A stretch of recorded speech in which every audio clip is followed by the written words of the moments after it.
रियासत तेलंगाना नलगुंडा जिले मुस्तखर की तेलंगाना कॉलोनी में एक ही खानदान के 4 अफराद की मुश्तबा मौत के मामले में अहम पेशरफ्त सामने आई है। बावजूद ज़राए के मुताबिक शोहर बीवी 45 साल मोहम्मद सुल्तान, 38 साल हसीना, बेटा 20 साल मुजम्मिल और 14 साल बेटी अफरा को मुलजिमीन ने बेदर्दी से कत्ल कर दिया था। इतलात के मुताबिक पुलिस ने किराए के कातिलों की गैंग के 6 अरकान को हिरासत में लेकर एक खुफिया मकाम पर तफ्तीश शुरू कर दी। इब्तिदाई तहकीकात में खानदानी झगड़ों और जायदाद के तनाज़ात को कत्ल की मुमकिन वजह करार दिया जा रहा है। ये कत्ल 22 तारीख को किया गया था। अगरचे जाय वारदात से कोई वाज़ेह सबूत नहीं मिला था, ताहम पुलिस ने सख्त मेहनत और तहकीकात के बाद सुपारी गैंग को गिरफ्तार कर लिया। पुलिस के मुताबिक फॉरेंसिक रिपोर्ट में ये बात सामने आई है कि मकतूल अफराद को तेजधार हथियार से हमला करके कत्ल किया गया था। सुल्तान शहर के प्रकाशम बाजार में बैग फरोख्त करने का कारोबार करते थे। बताया जाता है कि गुज़िश्ता कुछ दिनों से मियाँ बीवी के दरमियान झगड़े चल रहे थे। मुकामी अफराद के मुताबिक सुल्तान अक्सर शराब नोशी के बाद घर आकर झगड़ा करते थे। उनका बेटा मुजम्मिल एसी टेक्नीशियन के तौर पर काम करता था, जबकि हसीना खानगी स्कूल में टीचर थी।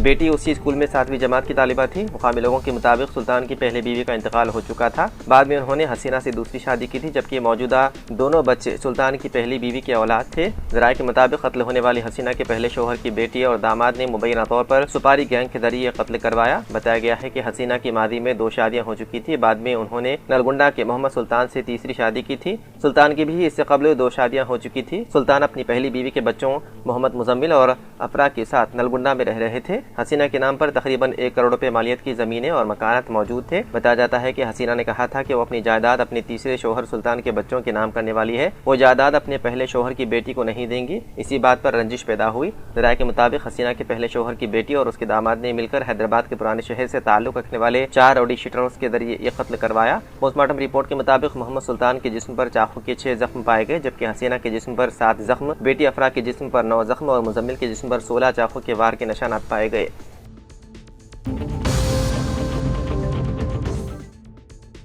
साउथ अमेरिका के मुल्क वेनेजुएला मुसलसल 2 ताकतवर ज़लज़लों से लरज़ उठा, जिसके नतीजे में दारुल हुकूमत समेत कई इलाकों में शदीद तबाही की इत्तलात मौसूल हुई। ज़लज़लों की शिद्दत के बाइस मुतादिद कसीर मंजिला इमारतें मुनहदिम हो गई, जबकि खदशा जाहिर किया जा रहा है कि बड़ी तादाद में लोग मलबे तले दबे हुए हैं, जिससे जानी नुकसान में नुमाया इजाफा का अंदेशा है। अमरीकी जियोलॉजिकल सर्वे ने खबरदार किया है कि इब्तिदाई ज़लज़लों के बाद मजीद शदीद झटके आ सकते हैं, जिसके नतीजे में तबाही की शिद्दत बढ़ सकती है। इदारे के मुताबिक हलाकतों की तादाद 10,000 से लेकर 1 लाख तक पहुँचने का इम्कान है, जबकि बड़े पैमाने पर माई नुकसान भी मुतवक्के है। ताहाल वेनेजुएला की हुकूमत ने हलाकतों की सरकारी तादाद जारी नहीं की है। ताहम मुकामी हुकाम और ऐनी शाहिदीन के मुताबिक जख्मियों की तादाद में मुसलसल इजाफा हो रहा है। हुकूमत ने ज़लज़ला मुतासरा इलाकों के मकीनों को घरों से बाहर निकलने और महफूज मकामात पर मुंतकिल होने की हिदायत दी है।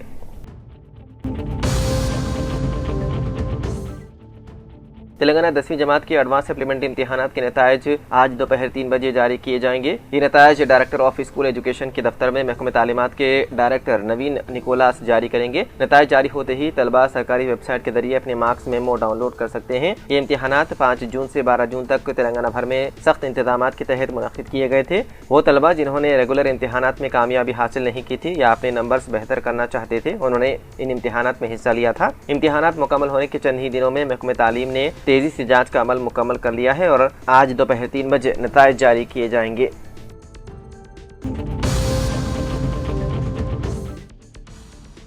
हैदराबाद मेट्रो रेल का मरहला अव्वल मुआशी बदहाली का शिकार बना हुआ है और हुकूमत मेट्रो रेल के दूसरे मरहले की मंजूरी के लिए कोशां है। हुकूमत तेलंगाना ने LNT से मेट्रो रेल मुकम्मल तौर पर हासिल तो कर ली है, लेकिन उसके बाद हैदराबाद मेट्रो रेल को मुनाफा बख्श इदारा बनाने में अब भी नाकाम है। बताया जाता है कि रियासती हुकूमत तेलंगाना की जानिब से मेट्रो रेल के दूसरे मरहले के लिए मरकज से ताउन हासिल करने की कोशिशें उस वक्त तक कामयाब नहीं हो सकती जब तक रियासती हुकूमत मरकजी वजारत रेलवे से पहले मरहले के मेट्रो रेल की तामीरात और तरक्की के लिए हासिल की गई कर्ज की रकूमात वापस नहीं की जाती। मेट्रो रेल के अहदेदारों ने बताया है कि हैदराबाद मेट्रो रेल के मौजूदा सफर को जारी रखने में होने वाली दुश्वारियों के नतीजे में रियासती हुकूमत ने फौरी तौर पर इंडियन रेलवे फाइनेंस कॉर्पोरेशन के जरिए हासिल किए गए कर्ज वापसी के मौक़िफ़ में नहीं है। बताया जाता है कि मरकजी हुकूमत की जानिब से हैदराबाद मेट्रो रेल के दूसरे मरहले के लिए मरकजी हुकूमत शराकत दारी के लिए तैयार है, लेकिन फंड्स की इजराई के मामले में सर्द मोहरी का मुजाहरा कर रही है और इस सिलसिले में माहिरीन व अहदेदारान का कहना है कि हैदराबाद मेट्रो रेल के पहले मरहले की तामीर और तरक्की के लिए इंडियन रेलवे फाइनेंस कॉर्पोरेशन की जानिब से हासिल किए गए 13,600 करोड़ रुपए की अदायगी तक दूसरा कर्ज हासिल होने का कोई इम्कान नहीं होता।